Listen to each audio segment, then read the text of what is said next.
Good morning students. आज मैं आपको क्लास 10 साइंस के इलेक्ट्रिसिटी चैप्टर का बहुत ही इम्पोर्टेंट एक टॉपिक पढ़ाने जा रहा हूँ जिसका नाम है ओम्स लॉ। देखिए ये बहुत ही आसान है, लेकिन ये इतना इम्पोर्टेंट है कि ऑलमोस्ट हर साल ये रिपीट किया जाता है और बच्चे इसमें शायद कंफ्यूज हो जाते हैं। मैं आपको डिटेल्स में बताऊंगा, बहुत आसान तरीके से बताऊंगा और मुझे विश्वास है कि आपको बहुत अच्छे से समझ में आ जाएगी। देखिए, ओम्स लॉ जानने से पहले जरूरी है कुछ इसके फैक्टर्स के विषय में हम समझ लें कि ओम्स लॉ किस चीज के ऊपर में डिपेंड करता है। देखिए, ओम्स लॉ के लिए हमें पहले जरूरी है ये जान लेना कि वोल्टेज क्या होता है। वोल्टेज क्या होता है? वोल्टेज कहें तो ये है पोटेंशियल डिफरेंस है, पोटेंशियल डिफरेंस है। And the second one is resistance and the third one is current flowing through the conductor. Current आपको हमने अपने पिछले वीडियो में बताया था कि रेसिस्टेंस क्या होती है और करंट क्या होती है। ठीक है, रेसिस्टेंस और करंट के विषय में कोई भी डिटेल्स जानकारी लेनी हो तो हमारे पिछले वीडियो में आप जाएं, डिस्क्रिप्शन में आप चले जाएं और वहां से आपको मिल जाएगी। अब देखिए, ये वोल्टेज और पोटेंशियल डिफरेंस के विषय में जानना जरूरी है। देखिए, मान लीजिए कि ये एक मेरी कंडक्टर है ए और बी के पास में। आप जानते हैं कि चार्ज ही फ्लो करता है from this point to this point, यानी accumulation of charge from this point and this point. तो क्या होगा कि यहां पे चार्ज मेरी बहुत ज्यादा है तो करंट क्या होगी, यहां से यहां तक बहेगी। ठीक है, करंट मेरी यहां से यहां तक फ्लो होगी। कितना करंट फ्लो करेगी ये डिपेंड करता है कि इस पॉइंट पे, पॉइंट ए के ऊपर में चार्ज कितना है, पॉइंट ए के बीच में ऊपर में चार्ज कितना है और पॉइंट बी के ऊपर में चार्ज कितना है। ठीक है, अब ये जो चार्ज है यहां पे और यहां पे, इस दोनों के बीच के डिफरेंस को हम पोटेंशियल डिफरेंस कहते हैं। आगे बात बहुत अच्छे से समझ में आ गई आपको। एक मैं अच्छे से एग्जांपल दे रहा हूं आपको। मान लीजिए कि आप धनी हैं और सामने का आदमी गरीब है, तो आप ये बताएं कि कौन किसको पैसा देगा। स्वाभाविक है कि धनी आदमी गरीब को पैसा देगा। ठीक है, लेकिन सवाल यह होता है कि धनी आदमी कितना धनी है और गरीब आदमी कितना गरीब है। ठीक है, गरीब आदमी कितना गरीब है और धनी आदमी कितना धनी है। इस दोनों के बीच के डिफरेंस को हम कहते हैं पोटेंशियल डिफरेंस। ठीक है, आगे बहुत अच्छे से आपको समझ में आ गई। यानी करंट किधर फ्लो करेगा, जिधर वोल्टेज ज्यादा होगी और जिधर वोल्टेज कम होगी, यानी हाई वोल्टेज से लो वोल्टेज की तरफ में करंट मेरा फ्लो करेगा। क्लियर? बहुत अच्छे से आप समझ गए। अब चलिए, मान लीजिए कि ये ए और बी एक कंडक्टर है, ए और बी एक कंडक्टर है। तो जॉर्ज ओम जो थे, ये एक साइंटिस्ट थे, इन्होंने बताया कि साहब कोई भी वोल्टेज जो है, यानी पोटेंशियल डिफरेंस जो हमारा है, वो किन किन चीजों पर डिपेंड करता है, उसके बीच में रिलेशन क्या होती है। ओम्स लॉ के माध्यम से उन्होंने यही हमें समझाने की कोशिश की कि देखो, वोल्टेज जो होता है हमारा, ये वोल्टेज हमारा जो होता है ये डायरेक्टली प्रोपोर्शनल होता है करंट के। आगे बात समझ में, वोल्टेज डायरेक्टली प्रोपोर्शनल होता है करंट। V मीन्स वोल्टेज, या इसी को हम कहते हैं पोटेंशियल डिफरेंस। पोटेंशियल डिफरेंस, ठीक है, इसी को हम कहते हैं पोटेंशियल डिफरेंस। और इसको डिनोट कैसे करते हैं हम, V से, और इसकी यूनिट क्या होती है, वोल्ट। ठीक है, यूनिट क्या होती है, वोल्ट। I किसको कहते हैं, करंट। I किसको कहते हैं, करंट को कहते हैं। करंट की यूनिट क्या होती है, करंट की यूनिट होती है एम्पियर। करंट की यूनिट होती है एम्पियर। आगे बात समझ में।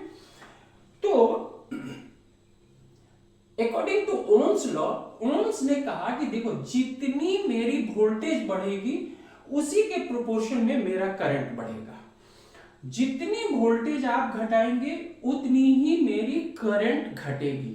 यानी हम कह रहे हैं कि वोल्टेज और करंट के बीच में एक डायरेक्ट रिलेशनशिप है। ठीक है, वोल्टेज हम जितना बढ़ा देंगे करंट मेरी उतनी ही बढ़ाएगी। मान लीजिए कि वोल्टेज आपने दुगुना बढ़ा दिया तो मेरी करंट कितनी बढ़ जाएगी, दुगुनी बढ़ जाएगी।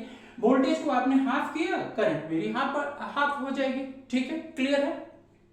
अब देखिए, आपको पता है कि किसी भी प्रोपोर्शन को इक्वलाइज करने के लिए एक कांस्टेंट से हम मल्टीप्लाई करते हैं। ठीक है, तब क्या होगा, ये जो मेरा v है, v would be equal to I into are.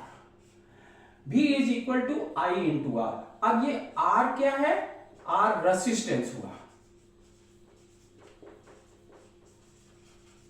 R is resistance. Resistance किसका, जिस कंडक्टर के थ्रू करंट मेरा फ्लो कर रहा है, जिस कंडक्टर के थ्रू फ्लो कर रहा है यही मेरा हुआ रेसिस्टेंस। देखिए हमने अपने पिछली वीडियो में भी आपको बता दिया हुआ है, कोई भी रेसिस्टेंस डिपेंड करता है कि किस मटेरियल की हमारी कंडक्टर है। ठीक है, जैसे हम सिल्वर की बात करें तो उसकी रेसिस्टेंस काफी कम होती है, यानी उसमें करंट क्या होगा, विदाउट एनी ऑब्स्टेकल्स करंट मेरा फ्लो करेगा। वेयर एज हम टंगस्टन की बात करें तो उसकी रेसिस्टेंस बहुत ज्यादा होती है। अब बैड कंडक्टर्स की यदि बात करें, देखिए बैड कंडक्टर की जो रेसिस्टिविटी होती है वो 10 टू द पावर 8 से लेकर के 10 टू द पावर 18 तक होती है।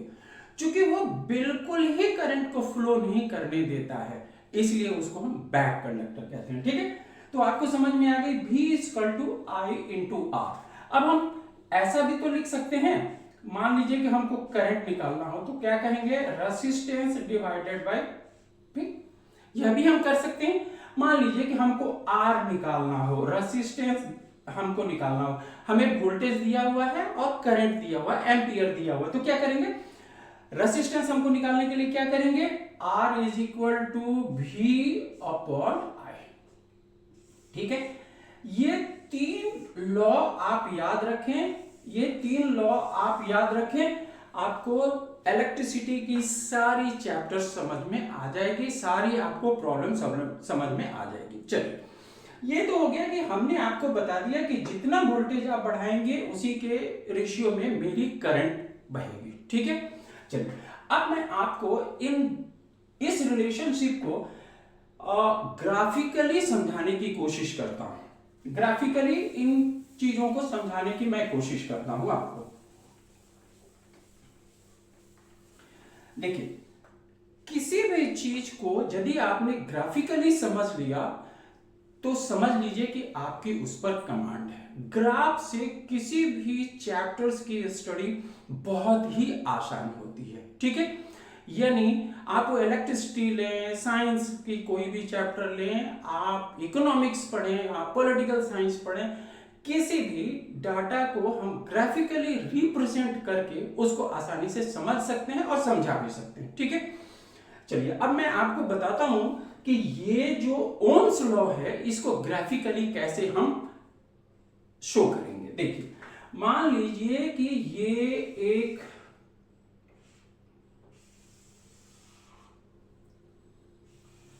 ठीक है, अब आप समझिए, ये 2 डायमेंशनल ये डायग्राम हो गया। हम इसको कहेंगे, इसको मान लीजिए कि हमने कहा वोल्टेज V।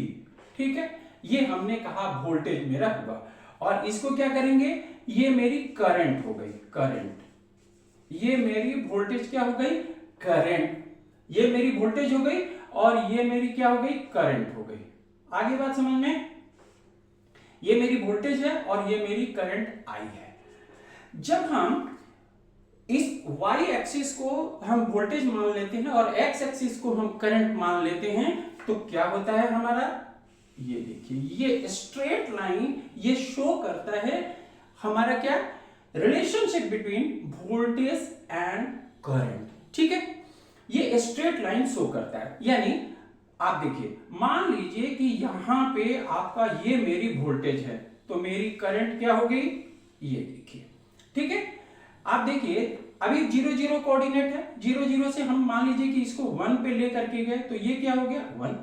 अब देखिए जितना हमने वोल्टेज बढ़ाया उसी के रेशियो में मेरी करंट बढ़ी। सपोज करिए कि ये मेरी करंट वोल्टेज है, तो क्या करेंगे हम, ये देखिए अब मेरी करंट उसी रेशियो में फ्लो हो रही है। मान लीजिए कि हमने यहां पे हमने कहा कि 2 और ये हो गई 3। मान लीजिए कि हमारी यहां पे है वोल्टेज, आप देखिए, आप देख रहे हैं ना, जितना हमने वोल्टेज बढ़ाया उसी रेशियो में मेरी करंट फ्लो हो रही है, ठीक है। अब मान लीजिए कि हमने कहा कि नहीं, आपने ये डायग्राम गलत बना दिया, ठीक है, आपको समझ में नहीं आ रही है, आप कहेंगे कि आपने कैसे इसको स्ट्रेट लाइन में कर दिया। चलिए मैं इसको दूसरे तरीके से आपको समझाने की कोशिश कर रहा हूं। फर्ज करिए कि ये मेरी हो गई वोल्टेज और ये मेरी हो गई करंट। अब एक स्ट्रेट लाइन हम ऐसे कर दे रहे हैं, ठीक है। अब देखिए वोल्टेज हमारी यहां पे, करंट मेरी यहां पे। अब इस दोनों के बीच में रिलेशनशिप को समझने का कोशिश करिए। देखिए मान लीजिए कि ये 1 है, 2 है, 3 है, हमने वोल्टेज को कांस्टेंट रखा। अब देखिए वोल्टेज को हमने कांस्टेंट रखा, तो आप देखिए मेरी करंट क्या हो गई, बढ़ती चली जा रही है। वोल्टेज मेरा कांस्टेंट है लेकिन करंट बढ़ती चली जा रही है। आप बताएं कि जो ओम्स लॉ हमने लिखा था V is directly proportional to I, या हमने जो लिखा था V is equal to I into R, आप बताइए कि इस लॉ को यह सेटिस्फाई करता है? नहीं, ये सेटिस्फाई नहीं करता है। तो हम क्लियरली कह सकते हैं कि साहब ये जो आपने जो ग्राफिकली रिप्रेजेंटेशन दिया है ये गलत है। क्लियर है? अब मान लीजिए कि हम एक तीसरा भी हम एक बना करके आपको समझाने की कोशिश करते हैं। सपोज करिए कि ये हमने दिया आपको, ठीक है, ये एक स्ट्रेट लाइन हमने दिया। अब देखिए सपोज करिए कि मेरी वोल्टेज यहां पर है, करंट मेरी कहां है, यहां पर। ये देखिए मेरी वोल्टेज यहां पर है, करंट मेरी यहां पर, वोल्टेज यहां पर है, करंट। आप देखिए मेरी वोल्टेज ड्रॉप हो रही है और करंट बह रहा है, करंट बढ़ रहा है, ठीक है। वोल्टेज मेरी ड्रॉप हो रही है और करंट बढ़ रहा है। ये तो ये नहीं करता, इस लॉ को तो ये सेटिस्फाई नहीं करता, इसलिए हम कहेंगे कि नहीं साहब ये भी जो आपने बनाया हुआ है यह भी गलत है। यानी सही क्या हुआ, ये जो ग्राफिकल रिप्रेजेंटेशन है ये करेक्ट है। ये ग्राफिकल, ये स्ट्रेट लाइन में होता है और ये graphical representation is enough to satisfy this Ohm's law, that means V is equal to I into R. Clear? इस तरीके की और भी हम वीडियो बनाते रहेंगे। आपको ये हमारी चैप्टर अच्छी लगी हो, आप लाइक करें, सब्सक्राइब करें। आपके लिए हम इलेक्ट्रिसिटी की नेक्स्ट जो हमारी वीडियो होगी वो होगी रेजिस्टेंस को किस प्रकार से हम सीरीज और पैरेलल में कनेक्ट करते हैं। Thank you. आई होप आपको ये वीडियो मेरी अच्छी लगी होगी। इस तरीके की दूसरी भी वीडियो हम बनाते रहेंगे और हर एक सब्जेक्ट्स की हमारी वीडियो आएगी, चाहे वो साइंस हो, मैथ हो, एसएसटी हो, संस्कृत हो, हिंदी हो, हर एक सब्जेक्ट्स की और हर एक क्लास की वीडियो हमारी आएगी। कोई भी स्टूडेंट्स जो ऑफलाइन में जाकर के या डायरेक्ट मेरे कांटेक्ट में आकर के 1-to-1 स्टडी करना चाहते हैं, डिस्क्रिप्शन बॉक्स में मेरी एड्रेस और फोन नंबर दोनों दी हुई है, मेरे से कांटेक्ट कर सकते हैं और ऑफलाइन हमारी कोर्स को ज्वाइन कर सकते हैं। Thank you.